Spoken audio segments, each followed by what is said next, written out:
Favaretto's exhibition behind me, but which in a way really starts outside with the project on the roof, and maybe I'll talk about that first. Lara is around but won't be speaking, but then when we move on to Wu Sang's exhibition in the first two galleries, Wu will join us and say a few words about those. We're kind of battling sound a little bit because with these galleries there's a sound piece that runs across both spaces. And then with Wu's show, it's film and video installation. So what we'll probably do is that Wu and I will give an introduction to all of the works just out here, and then you can go and explore the films themselves. Okay, so I'll start by talking about Lara Favaretto. Just so I know how, in terms of like research, people have read about the artist and so on, right? You're kind of, yeah. So I'm not starting from scratch. So Lara is an Italian artist. She's based in Turin, and she's been working for about 20 years now, I would say. She's a kind of sculptor primarily, and her sculpture is often addressing time in different ways. I would say that her work asks all kinds of different questions about what an artwork can be. What is an artwork if it's just a relic of something that's happened before, or if it's only the traces or the remnants of an event or of an action or of another object. It's often about something that has happened that you don't have access to. You're only with the aftermath or the ruin of the thing itself. That's often the material that Lara's using. So I think for me it's a peculiarly enigmatic practice. It's a practice that's quite melancholic in different kinds of ways as well. In terms of what she's been up to in the last few years, she's been exhibiting internationally probably for 10 or 15 years now. She was in the last Documenta in Germany in 2012. She has had a retrospective in New York at MoMA PS1, another in Rome last year at Maxi. But she hasn't really had a kind of a larger scale show in the UK since an exhibition she had in Glasgow at Tramway in 2009. So it really felt that it was an interesting moment to approach Lara and to invite her to bring together a range of works from the last 20 years. And so that's kind of really what we have. It's bringing together a work, the sound piece that we can hear now, from 1998, through to recent pieces and a new commission, which is the work itself on the roof. So you'll probably know a little bit about Thinking Head, the work that's installed on the roof, but I'll tell you a little bit more. When we first started talking to Lara about this exhibition, which was now, about a year and a half ago, soon after I'd been appointed, but before I moved, she said, you know, what I've been wanting to do for a year is to make a museum or a gallery feel as though it's a kind of gigantic head or brain, and that all of the thoughts inside that head somehow become visible by heating up the head itself to create this kind of head of steam above it. The work itself is inspired by Boetti, Italian artist, connected with the Arte Povera movement in the 60s and 70s. Some of you might have seen the Boetti retrospective at Tate Modern about 5 years ago. He's best known for producing these hand-woven maps. But pretty much the last work Boetti ever made in the early 90s was a self-portrait, a bronze self-portrait of the artist holding a hose of water. A jet of water was hitting his head, and inside this bronze head was fitted with filaments. So it was actually heating up and it was creating this head of steam. So it's this very like Italian 60s idea that the artist is the person who simply thinks harder than anybody else, right? That they're kind of having too many thoughts, too many kind of inspirations. And so what Lara has done, very simply in a way, is to transpose that to this building. Of course, it's not so simple to do. It's something that we've been trying to achieve for about the last year. It's been many, many conversations, which has ranged from trying to do it with dry ice, for example, through to trying to do it with actual steam. And at some point, the idea of almost like building what was essentially a hot plate and a saucepan on the roof was looked into before we abandoned it. So what we went with in the end is a series of what known as water nebulizing devices. It's a kind of system of nozzles that runs along the roof of Gallery 3. So it's actually cold water, it just disperses into the air, it's a kind of cold water vapor. And as you'll have seen over the last 3 or 4 weeks of testing, it's highly changeable depending on the atmospheric conditions. That's really important for Lara. often she steps back from the work and lets kind of nature or other processes take control. So often you'll see that her works somehow decay or fall to pieces over the course of the exhibition. She's quite well known for making these cubes of confetti that you might have seen, about 1 metre by 1 metre, that over the course of the show just really fall to pieces. And often the work is somehow in this process of decomposition in different kinds of ways. So the work that's on the roof, Thinking Head, the title kind of alludes to the Boetti piece. Lara is really keen that not only does she not have control of the work, but that somehow it responds to the amount of thinking that's going on inside this building in total. So we've got a little bit of control over the piece itself. John, looking at you. And how many kind of different options do we have? It's like 1 to 3? It's 3, so 4, yeah. Intermediate, and off. So really probably like 2, strictly speaking. What we find and what you probably have seen is that on clear, breezy days like this, it goes straight up and it reads very much as steam or as water vapour. On denser, colder, more overcast days, it comes straight down and it hits the road and it hits the entrance and it creates this very dense fog. I mean, that wasn't necessarily exactly Lara's ambition for this, but there's a kind of degree of unpredictability with all of her works. So what the front of house team are doing is just monitoring that, so when it is a kind of slightly more overcast day, to make sure we're not blocking that road with a cloud, it gets turned down a notch, right? That's the plan. So that's the kind of first project. There's a map on the exhibition notes, which gives a map of the building both in section and in plan. So it's a map of the 2 galleries, but it's also a kind of cross-section. And you'll see on that map that, in a way, all of this energy, this thinking, is generating from the basement, from the space, but what Lara is kind of thinking of as the bunker.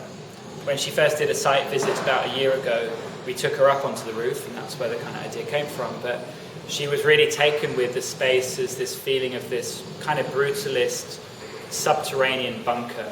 Well, this almost, she was talking about it as like a Cold War era kind of war room or something like that. So in her kind of thinking within all of this, that's the bunker, and it's kind of generating this energy, this thinking, that's then, being released upstairs or up on the roof. The project started, you'll have noticed, before the exhibition started, and likewise it will end after the exhibition ends. Lara was really interested in this idea of almost stretching the exhibition not only in space, so kind of down to the basement and up to the roof, but also in time as well. So it's starting before the show opens tomorrow night, and it will run through, we're not yet sure, but likely towards the end of the year, October, November, something like that. Are there any questions about the Thinking Head before I go on? Okay. So I'll say a few quick words about the exhibition, and then we'll move into the galleries themselves. I started out by saying that Lara is often working with the kind of traces or remains of work. In a way, the 2 galleries that we have become these quite charged spaces because of 2 works that do exactly that. What you'll be able to see just from looking in is that the walls are kind of scraped and marked and dented. That's a work that she first did in, I think, 2012 for her retrospective in New York. And it's called De Blasi something or other. And that's the name or the model of a second-hand moped. And it's kind of critical to mention that it's second-hand. She's often working with materials that are salvaged or found online. A second-hand moped that, before the exhibition starts, she gives the invitation to people to ride it around the spaces. And the instruction was very simple to the 2 riders that we found who were willing to do this and had a license and were insurable and all of that stuff, was that they should just forget that they were in a gallery. They should ride with a certain sense of abandon. Lara's instruction said adrenaline is the only kind of key factor here. And so we did it last Friday, I think, and they started out quite slowly, circling around the gallery, and then very quickly, with a couple of rides around, started going much quicker and hitting the walls, scraping the walls with the bike, with the tyres and so on. So you'll see that there are these marks along the wall. You'll see that one of them, who was wearing a red leather jacket in this one, got much closer to the wall, so this one is a slightly more red gallery than that one. And you'll also see tyre marks on the floor, which are deliberately kept as well. So Lara has called it before a private performance, something that viewers don't have access to, but you have a kind of sense of something having happened in the space. And I think what you'll kind of get a sense of inside is this like circular kind of sense of something having whipped around the spaces and kind of marked them somehow. The other piece that I would describe as somehow charging the spaces is this sound piece. It's the earliest work in the show, and it's from 1998. Lara did this performance, which in the end lasted 2 months. She commissioned 3 amateur stonecutters to chip away at 3 salvaged blocks of marble until they were dust. They didn't get very far over the course of 2 months, but they kind of produced these small piles of dust. And she worked with a sound engineer to record that kind of, again, private performance from many different angles and came up with about 47 different audio tracks. Over the years since then, she's often played that sound piece, but always in the kind of off spaces, whether in stairwells or lift shafts, or, as we're doing here, behind a hidden wall in Gallery 3 as well. So it's playing on a speaker there, and then the other speaker is in the stairwell for the fire escape off in Gallery 4. The work itself is called Doing, and I think is a very good introduction to Lara's work in that it's this way of using an act of destruction as a kind of act of creation. It's kind of very simply what she's up to over and over again. So these 2 pieces, I think, somehow set the scene for the exhibition. And then among those, we have a range of works from about the last 15 years. So I suggest that we move into the galleries, and I can talk a little bit more about those works.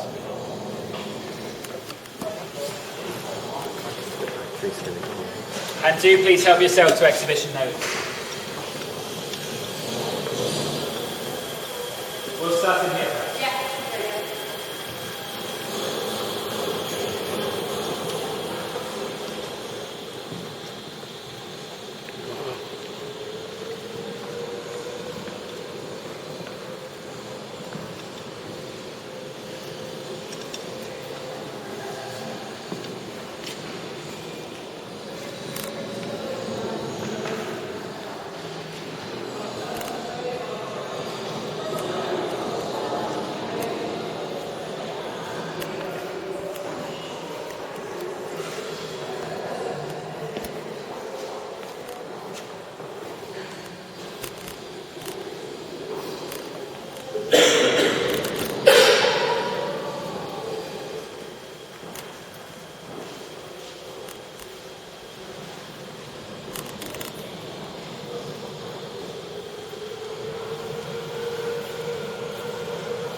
So ordinarily there will be the other recording of Doing playing from inside the stairwell there. It will be a little bit fainter than in that gallery, but it's, I think, good for the moment that it's not playing, so we can hear each other.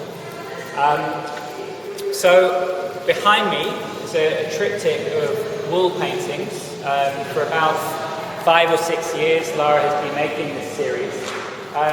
She always starts with a kind of scavenged or second-hand painting that she finds in flea markets, junk shops, or in the case of these 3 paintings, online. She then works with a woman who she originally knew from Turin, she's been working with for a long time now, to carefully wrap each of these paintings with a continuous piece of wool or yarn. And she's very kind of clear that the paintings are always very bad paintings. This kind of idea of taking these always like, if not anonymously made, then, you know, a forgotten maker making a painting, and then covering them up, almost returning them to a kind of anonymity again. But in the process, making them into this quite kind of ambiguously beautiful thing. So from some angles, they read like monochromes, like quite classic monochromes. But then as you move about them, the image reveals itself. So the works of these are the largest she's made to date. They might also be the last she's ever made. She's talking about stopping making them. The ones I had seen before are typically of portraits or of landscapes, and often the colour of the wool is suggested by the colour of the work beneath it. The title of the work is then just the Pantone number of the corresponding colour. So in a way, they always have these numerical titles. You can get a sense very quickly from these 3 paintings as you move around them that they're clearly by the same artist. They're all the same dimensions. And if I were to hazard a guess, they look like early 80s Italian painting to me. They look like, they kind of recall the design of Sotsas and the Memphis Design Group, or of the architect Aldo Rossi, these kind of quite playful geometric configurations of shapes. They look quite good, but as soon as you kind of peer below the wool, they're actually like really badly made paintings, which is kind of key for her. So these are hung over the marks from the private performance that I mentioned, and probably nothing more to say about the wall paintings, unless anyone has questions. So you'll probably have noticed as we walk through Gallery 3 the car wash brushes in the corner, which I'll talk about. The car wash brushes were made new for this exhibition. There's a pair of them, but it's a single piece titled Taboo. And they were carefully colour matched for these paintings. So one of those is brown and one of this kind of orange and red. Lara really wanted this kind of sense of repetition between the two galleries, so that she talks about the ideal place to see the show as really standing in the door where Angelica is now. So you can kind of almost get this panorama of repetition from left to right. Each of the galleries has this series of quite large scale, kind of grey or kind of white-ish sculptures, offset by this moment of colour in the corner of the kind of brown and orange. So that's kind of something important to mention in terms of how she conceived of this exhibition as a kind of a repetition. She always talks about redundancy. She was kind of saying what could be more redundant than just like copying one gallery to the next, but doing it in kind of very, very different ways. So the sculptural work that we're kind of standing among is titled Relic. It's from 2015, and in total it weighs about 14 tons. One of the reasons that I'm particularly interested in Lara's work is the kind of challenges, logistical and otherwise, that she poses to institutions. This is a kind of, I suppose, deceptively simple piece, but that required a huge amount of work to bring it here from Italy. We had to work with structural engineers to make sure that the floors of these galleries were actually strong enough to take this work, and then we had to install it in a certain way to stop it kind of smashing through the floor and into the basement below. So it's a kind of series of, 9 pieces in total, and there's a bit of a backstory here which it would be worth me kind of talking through. So over the last 7 years or so, Lara has made a series of works that she calls momentary monuments. That is large-scale sculptures, or kind of monumental sculptures, that rather than the usual kind of logic of monumental sculptures, last forever, actually lasts for only a period of several months, and then is dismantled, pulverized, given away, whatever, but it only lasts for a kind of set period of time. And often I think she is posing these slightly paradoxical questions of sculpture, like what would a monument be that is only temporary, that is only ephemeral. So in 2012, for the Documenta, 13th edition of Documenta in Kassel in Germany, she was commissioned to make something new. What she set about making was essentially a very carefully choreographed junkyard, comprising about 400 tons of scrap metal.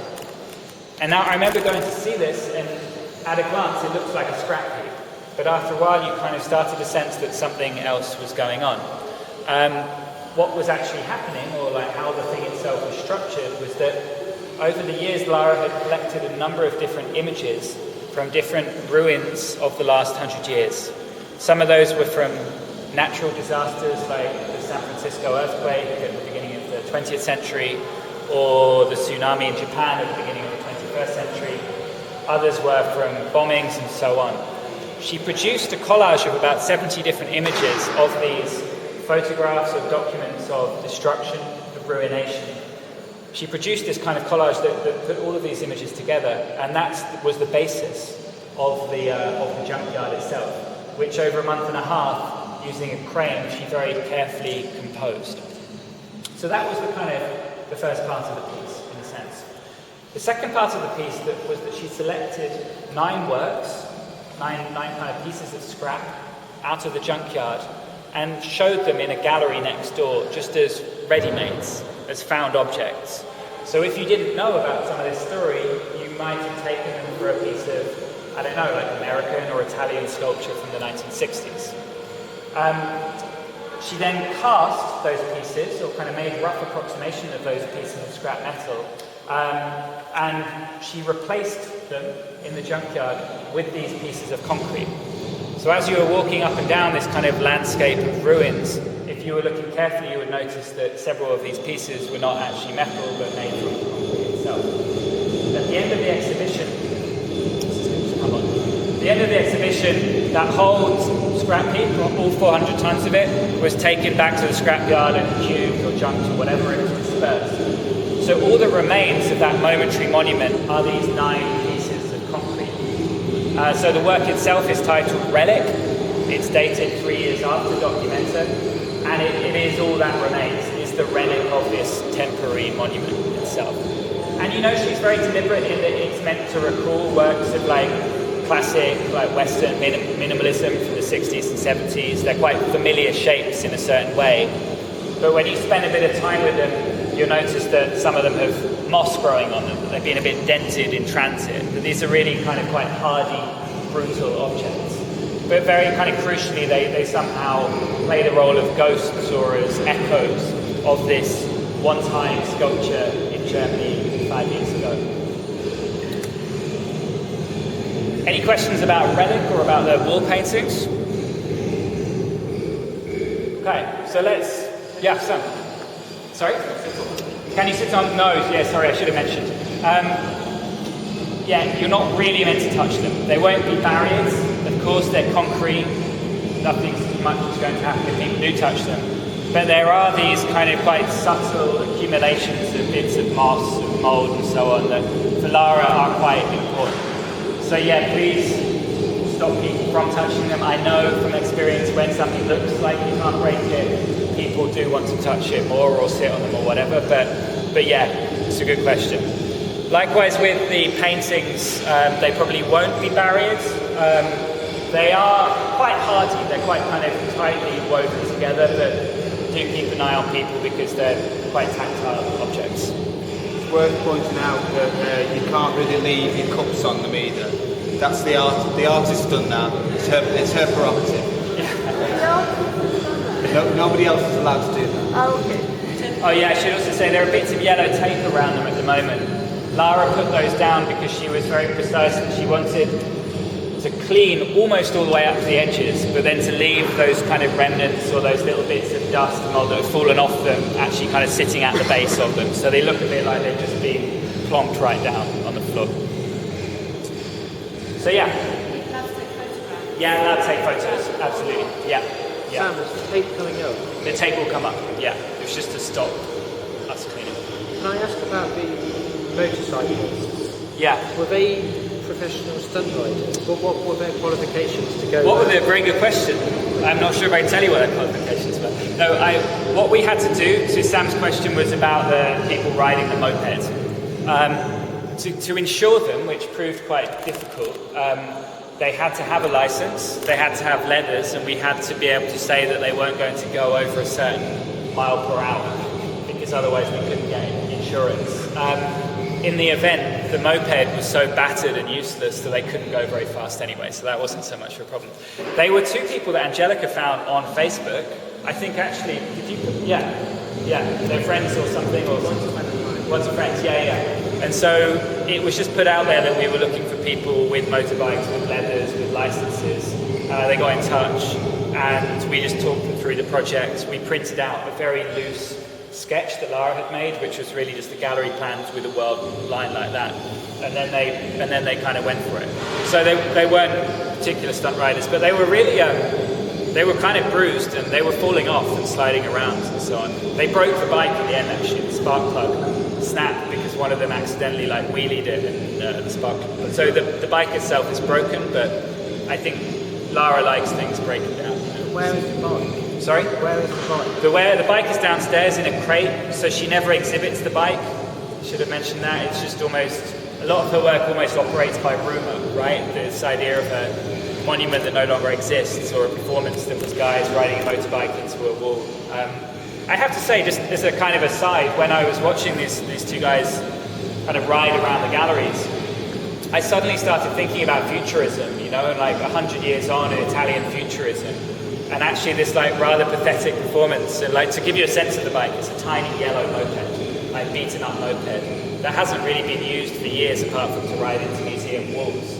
And the guys who were doing it were having such an amazing time, but it was just on this kind of tiny little thing that it wasn't at all grandiose. You know, it was quite comic or almost slapstick, and it suddenly felt like, wow, this is almost like a kind of really pathetic or like, you know, fallen version of futurism with all of those grand ambitions around acceleration and so on. But it's a comic thing, you know.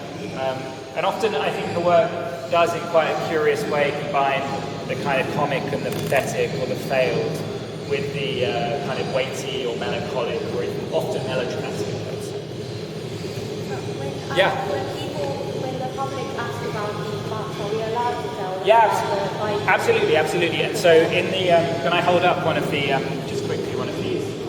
So what we've done for this is to produce a map of all of the works, and then alongside that there's just a very small paragraph text which is super clear about the background for the performance and so on. So yeah, it's not a secret in that sense. Just that when I did actually say to her at some point, maybe we should just show the moped as well, and she's absolutely not. Will the moped stay in the building in its crate for the duration of the show? Yes, it will. Yeah, it will. Yeah, insurance-wise, again, we had to have it crated up. We couldn't have it just lying around. I think in case somebody got excited. Yeah. Any more questions before we move on? Okay, so let's move through to this next gallery, and you'll kind of get a sense that it echoes this. I'm just going to swap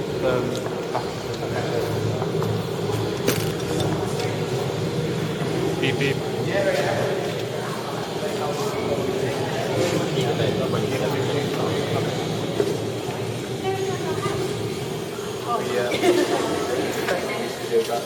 It's over an hour and a half. So you're fine. Where are we going, Sam? I think in here somewhere.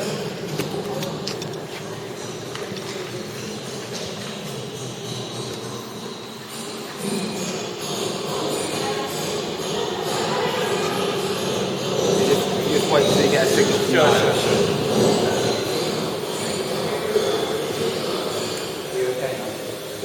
Yeah, you're going to have to be really close as well for this, with all this going on.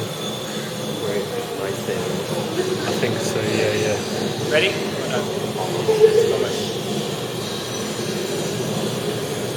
The other thing is try and keep it facing that way rather than this way. Yeah. Okay. So what you're hearing again is Doing, the sound piece that you could hear through there. It's behind a false wall that's been put up here, and it's just playing on a kind of big speaker behind that. You can hear it slightly reverberating in the space, which I think kind of really amplifies the sense that it is people at work back there. On top of the wall in the corner, and again kind of echoing the colours and the composition of the paintings next door, are two car wash brushes. Lara's been making these pieces for about a decade now, and they've come in all shapes and sizes, from kind of solo pieces to configurations of dozens of them down a single wall. What remains the same is that they're always clamped to these slabs of metal. It's kind of raw slabs of metal. They're always on a timer, so they're never running continuously. And they're always positioned so that the brushes, which are kind of acrylic, kind of soft plastic, actually kind of brush up against the metal. So, as I was saying, there's always this relationship with time, with the work. Pieces often kind of fall to pieces, or they sometimes accumulate as well. So over the course of an exhibition of these pieces, what often happens is that the kind of slight melted acrylic from the ends of the bristles actually starts to build up on the slabs of metal itself. And just as Lara says she doesn't want people to clean around the blocks of concrete, she also doesn't want these slabs of metal to be cleaned either. So what looks kind of quite seductive in a sense, actually over the course of a show, starts to attract all kinds of dust and dirt. because the spinning of the brushes themselves gives the sheets of metal an electromagnetic charge. So they do actually attract more dust. You can already see it happening already.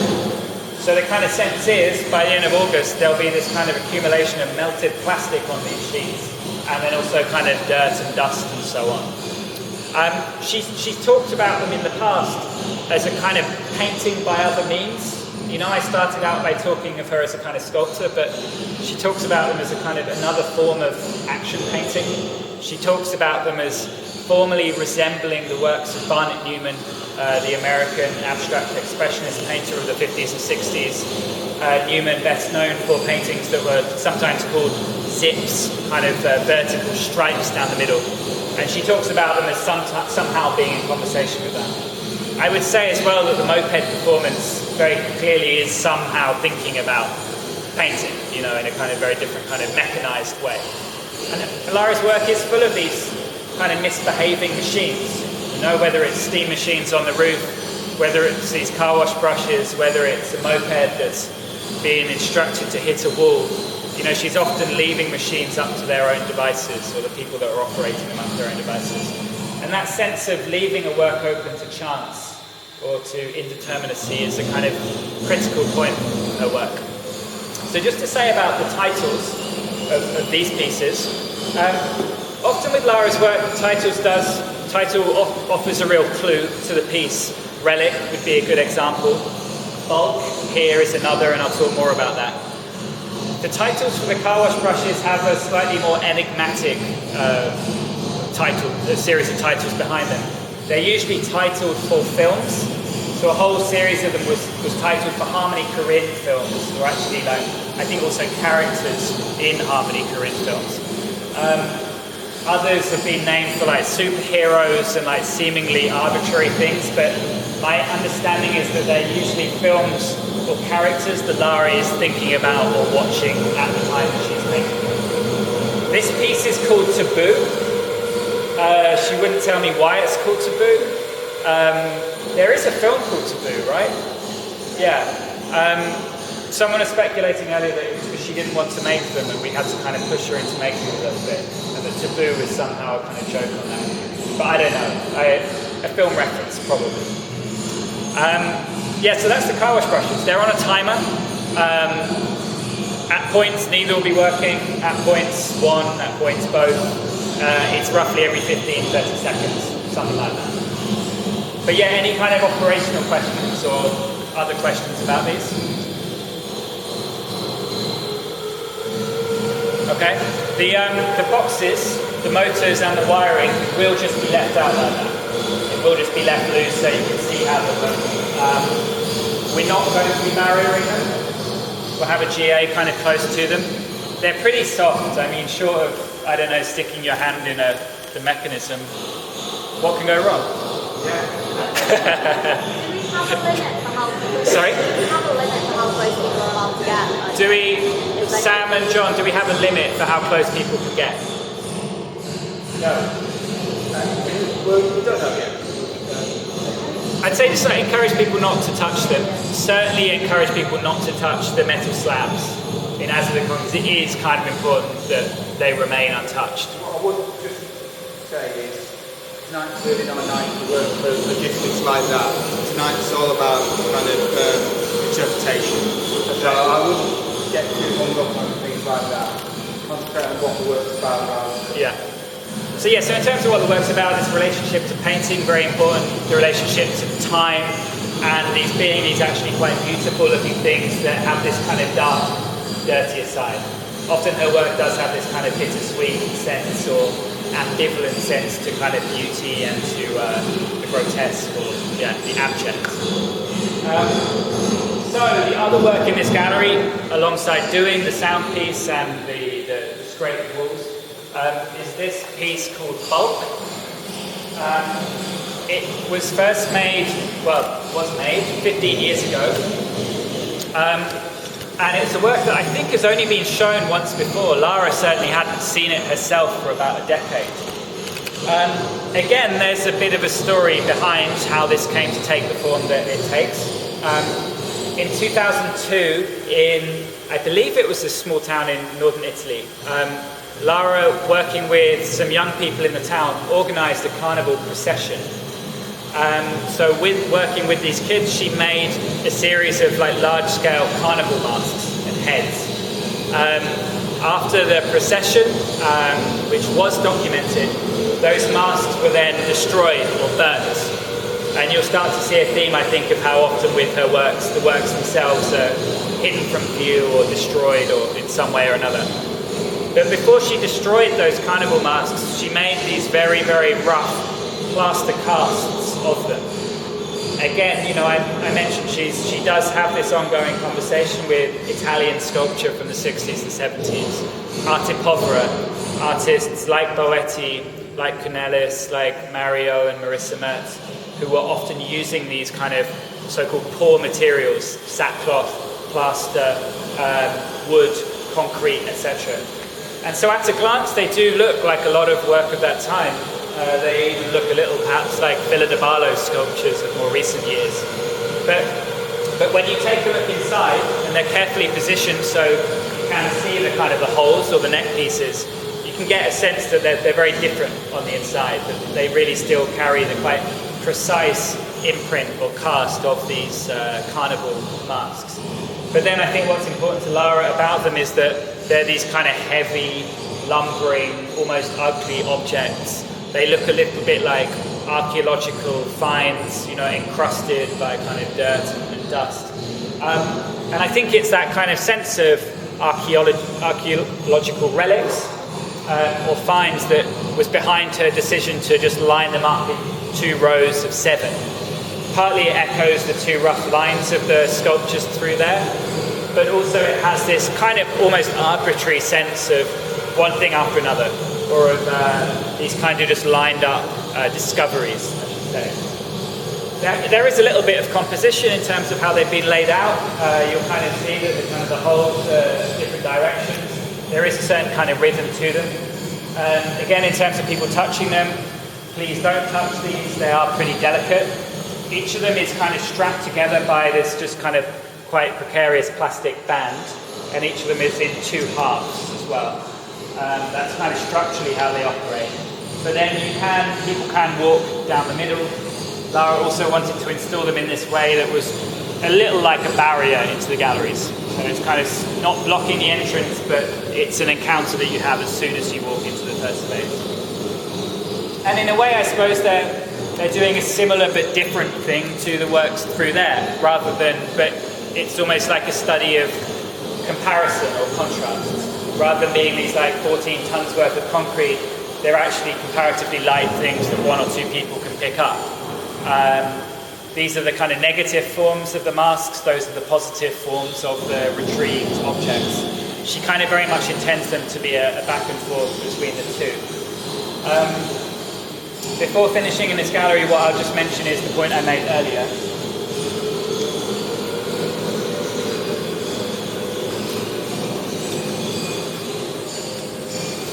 Which is that for Lara, this is the kind of point at which the exhibition is best viewed.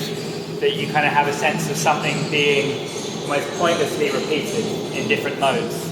That plaster sculptures from 15 years ago are brought into conversation with hunks of concrete, or that these new car wash brushes are brought into conversation with these new wall paintings and take on the same colour and so on. And then, of course, the works that unite the 2 spaces are the sound piece and the performance, the straight walls and so on. So in total, that's the whole exhibition. The title of the show is Absolutely Nothing. I mentioned that there's a kind of often melancholic, or I would say even like melodramatic streak to a lot of what Lara does. And there's a kind of sense of an artwork being almost like returning to degree 0, or being kind of less somehow than the sum of its parts, or really only the kind of the trace of something that has already happened. And I think that's kind of alluded to in the title, as well as the fact that above us there is an exhibition that is made out of water vapour. You know, it's a kind of cloud as sculpture. So I think throughout the exhibition, thinking of it in quite formal terms, there is a whole different play between different echoed forms, but different weights as well, you know, from these tons and tons of concrete through to something as completely ethereal. These are like some of the kind of classical questions of sculpture, really, but just addressed in new ways. So that's Lara's show. Any questions before we move to Wu? Have they been retouched? These pieces? Yeah, it's a good question. At the back, in case you didn't hear, have these pieces both been retouched? The answer is yes, they have. They had just been bashed about a bit in storage and transit, and so they've had a new coat of plaster here and there. Any others?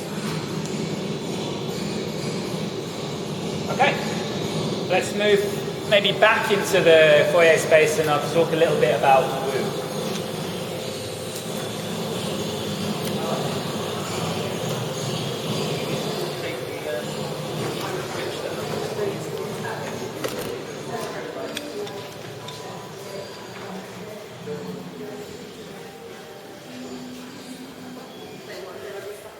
Matt, might you be able to see if Wu could come through? We're going to do the kind of intro for her show. Or actually maybe to come out here. Angelica, actually, no, it's fine, it's fine. Would you mind grabbing Wu? Yeah. We're just going to do a kind of quick intro out here and then let people see the films. So Wu is going to join us to say a few words about the exhibition. Just by way of background, Wu Sang is an artist with whom I've had a very long conversation. We first met in Los Angeles about 7 or 8 years ago. At the time, Wu, having studied in LA, was living and working there and was running a club night called Wildness in a venue called the Silver Platter, which is an area of LA called MacArthur Park. Silver Platter became a very important space for Wu and lots of her friends and collaborators.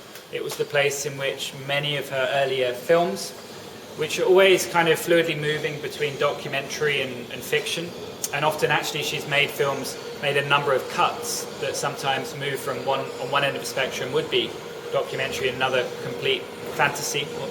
And that was the kind of place that she really started out, and the work was moving between different spheres of, say, kind of activism, grassroots community organizing, performance, filmmaking, and a whole realm of other things too. But I think what's intriguing, talking about, maybe I can introduce Wu. Hello. This is Wu Sang. This is our wonderful team. Hi. I was just giving a kind of quick bit of background about how when we first met in LA, and at that time you were kind of wrapping things up with Wildness and Silver Platter. And then Wu's done many, many things in the kind of the intervening years, but soon after I was appointed and thinking about, some of the first shows that I wanted to work on, Wu was really the first person I called to see if there was something that we could do. This is your first solo show in the UK, and I think what I'm particularly excited about with the exhibition is that it brings together really kind of one of your earliest videos, Shape of a Right Statement, through to Dulian, which we'll see first in Gallery 1 from last year, which we helped support the production of, and this will be the UK premiere of. It was shown at the Berlin Biennale last year. It kind of came out of a residency that you were doing in Hong Kong for a year through 2015, was that? And that's brought into conversation with another film installation called Damello Toro, which is in Gallery 2. In terms of a kind of practical note, you'll see from this window that we're encouraging people to enter from Gallery 1. It is kind of important that the journey starts there. And just as with Lara's show, that the two galleries have a quite specific relationship to one another, I think you'll see that something similar but different happens here too. And so in the first gallery is Dulian. In the project space, which used to be the small collections room, and now we're using as sometimes a space of exhibition, sometimes an event space. So it's essentially a kind of interdisciplinary space that's going to be curated by not only the exhibitions team, but also Carolina's public programs team and the learning team as well. So over the course of this exhibition, there will be workshops there too, but at the moment, there are works by Wu's. And then finally into Gallery 2, Damello Toro, which you'll see has quite a kind of involved installation involving mirrors and so on. But we might be able to hand over to you to maybe talk through, first of all, Julian and where that came from. Sure. Yeah. Well, yeah, actually, I think Sam and I started talking right when I was about to shoot Julian, and it was something that I guess, like, our conversations about doing the show always kind of grew from this point of knowing that this project was something that we wanted to bring here. And so when it was time to, like, plan the exhibition, I was really trying to think about, if I've been working for like 10 or 12 years, what in my kind of body of work might I want to bring into conversation with this new film. And I thought of this film, Damelo Toro, because it's the first film that I made when I was a younger artist that I was just beginning to be interested in narrative cinema. Well, not as like, I've always been interested in narrative cinema, but I'd never tried to make it before. And I was making this documentary called Wildness. And at that time, I wanted to try something like with a script and with actors. But I also, at that time, and I'd say still today, have never been interested in pure fiction. Like I'm really interested in using fiction to think about how fiction could be used to sort of like reveal things about ourselves or about reality.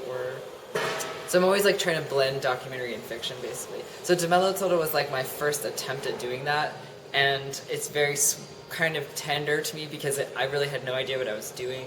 I just remember like the first day on set, the assistant director was like, "Okay, so let's block the scene," and I was like, "Okay, what does that mean?" I like didn't even know. I didn't know how to like. I was very lucky to have a lot of people. I've always had a lot of collaborators and friends because I work with my friends. So like living in LA, there was lots of like film production people around, and so I was very lucky to have a kind of support to sort of. I basically learned how to make films through doing it and through working with lots of very talented people. So there's a kind of like there's a sort of innocence, I guess, for me in terms of like how this Damelo Toro feels, because it's kind of like attempting to like do these different things, but what's more meaningful to me is that it does to me capture something about what was happening at that moment. And you see like all these people who are all people at this bar called Silver Platter, which is the subject of the film Wildness, the documentary Wildness. So it's kind of like this real life experience that kind of manifested as this sort of like fantasy world or a sort of play, because it's like it's a story that goes back in time to the 80s and into the present, and it's like all acted out on this little stage inside the bar, which was basically just like a stage for a drag show that happened every Friday. So we were really just like working with the elements that we had. It's probably, I didn't mention, but probably important to say that Silver Platter, as I understand it, has been there for 50 years or something, and has been a place in which several generations of women and performers, often from Central America, have come to perform and to kind of to be and so on. So it's a kind of a place of community of these different kinds of generations. And so what Damelo Toro does is to work with some of the patrons of this venue to actually enact something that is kind of lightly fictionalized or imagined, but is very intertwined or shaped by the history of that place. Yeah, the story is about a young boy named Teodoro who's in El Salvador in the 80s, and he's kind of like his family, he's involved in the civil war there. He's like with guerrilla fighters and like going through the forest, and he kind of discovers that he's gay, or he has this kind of encounter that makes him kind of he's sort of just exploring his identity, and then he later on is in LA like a couple years later, and there's these references to like him seeing like this woman who intrigues him, and then it turns out later that he kind of is her, or she finds her like trans identity at this bar called Silver Platter, where there's like an older trans woman who's kind of like schooling her on how to be a performer and how to. And it's kind of about the neighborhood, because in LA, like MacArthur Park is a neighborhood, or Pico Union, that general area is like where a lot of refugees from the Civil War in El Salvador, and continuously over time, like a lot of people from Central America have come kind of. So it has this like history of being a sort of left leaning, like kind of radical space that's very. Anyway, so and Silver Platter, which is a trans bar, is like right in the middle of that neighborhood, and so it's kind of like, yeah, it's just about these different intersecting histories and sort of like politics around resistance, you know, gender, and also like. What you see when we move into the space is that there are echoes or replicas of Silver Platter itself, right? So you'll watch this film from either inside or outside of this kind of partial pavilion-like structure that has a row of mirrors, and the mirrors are kind of echoing mirrors that are or were in the Silver Platter. There's also a reconstruction of a sign here rendered as a kind of neon box that kind of nods to that too. So there's often a way, I would think, with Wu's films where they're also generating props or sculptures or kind of archives, in a sense, that spiral out from the film. And I think often with your work there is this kind of question of what can be represented in a film, or what are the limits of filmic representation, and then when does fiction take hold, or when do kind of objects enter the mix?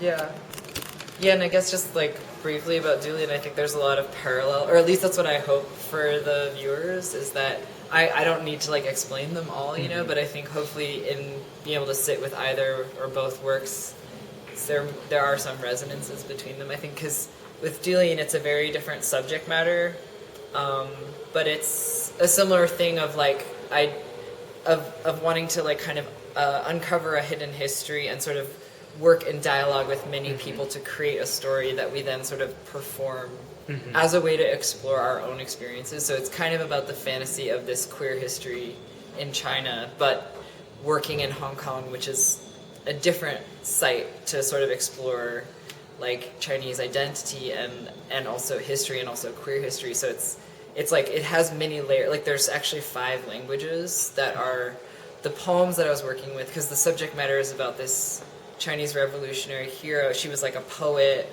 and she died in the turn of the century. And so I used all this. The script is entirely based on these poems that she and this other woman, actually 3 women, wrote to each other, and it has a very intimate tone to the poems.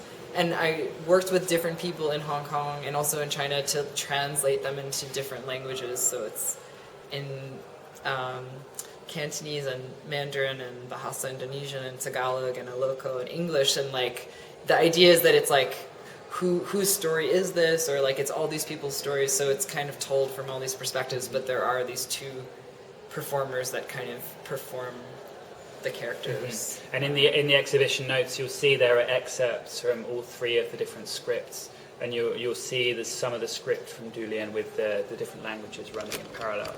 But in the space itself, it's over 5 different speakers, and all of these different languages are playing kind of over the top of each other. So you kind of get the sense of multiple histories, identities, stories kind of being told. Yeah, and there's no subtitles on either film, which for me is just like my native language is English, and so working in different languages, I've come to be very invested in the idea of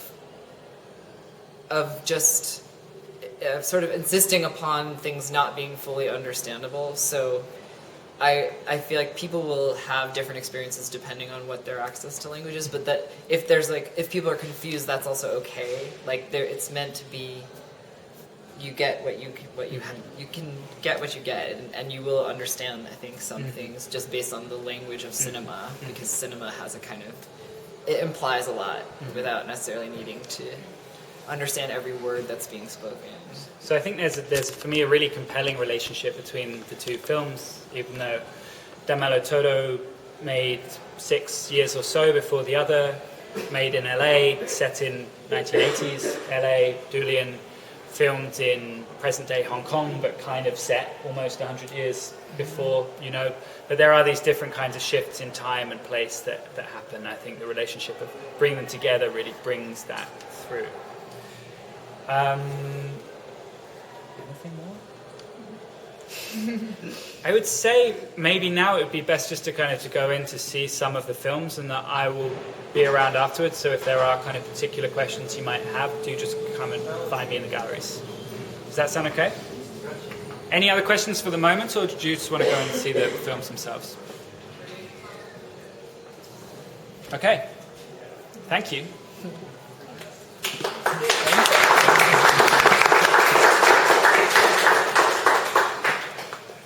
So it's just if it was useful.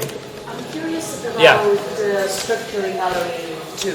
Yeah. Why is it... Curious about the Yes, structure? Yeah, just sure. can Yeah, you tell us a bit absolutely. So first to talk about how it works. Essentially, you can watch it from inside or outside.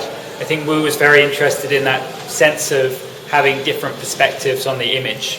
When you're sitting inside it on the kind of sofa/bed structure, you're watching the reflection in those mirrors, and the mirrors are like reconstructions of mirrors in the silver platter bar as well.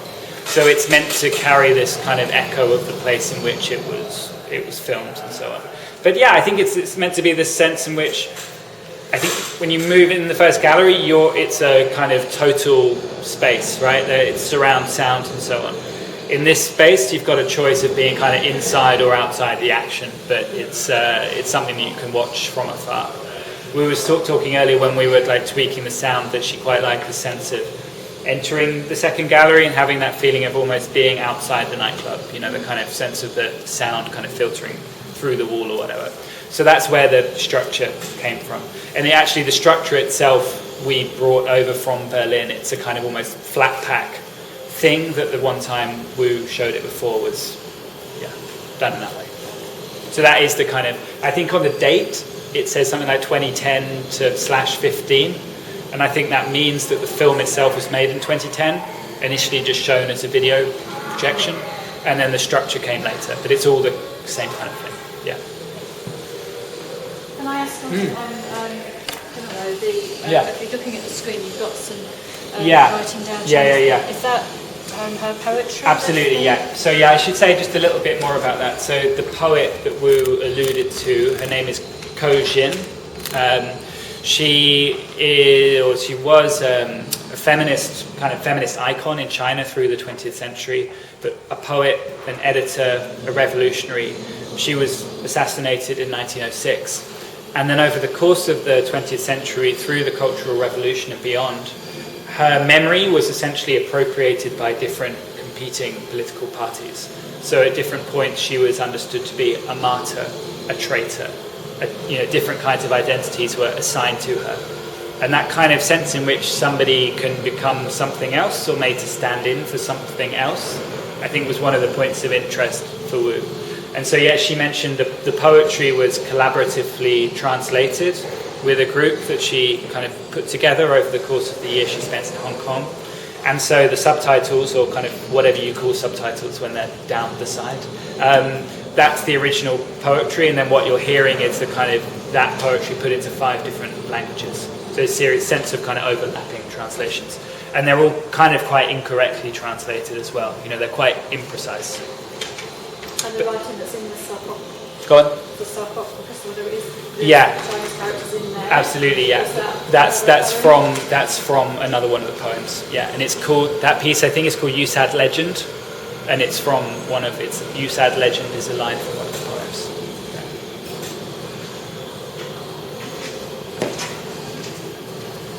Yeah. Just to say about that space, there will be a few more spotlights on the red curtain. So when you're watching the film from within, it will feel probably a little more theatrical, that you'll be able to see the kind of red velvet curtain, because right now it's just blacked out. There will be a wall panel just on the left when you walk in, just between this side and the red curtain. But aside from that, there aren't any texts in those spaces. Same goes for this as well. So it's all from the exhibition notes. And with the noise in both galleries, obviously spot choices are going to be Challenging. Yeah. Are we going to be guided as to a good spot to stand, or is it up to us to decide whether we start talking outside or? I'd say up to you. I'd say. Yeah. Pop talks are very personal. Yeah. I'd say really, your call if it's something you want to shout over, or also for Wu's show in the project space, which isn't. I was going to say, can we go? Yeah, so which isn't kind of fully put together. That will be a single video monitor piece with headphones. The gold curtain that will be hanging around that space is, again, a replica from the Silver Platter Bar, and then there will be some prints that she made relating to both films. But so that will be a quieter space, so that could be a good place for spot talks. And in here, you know, it's loud, but it's not deafening. I am losing my voice. Any other questions at all? No? Thanks so much.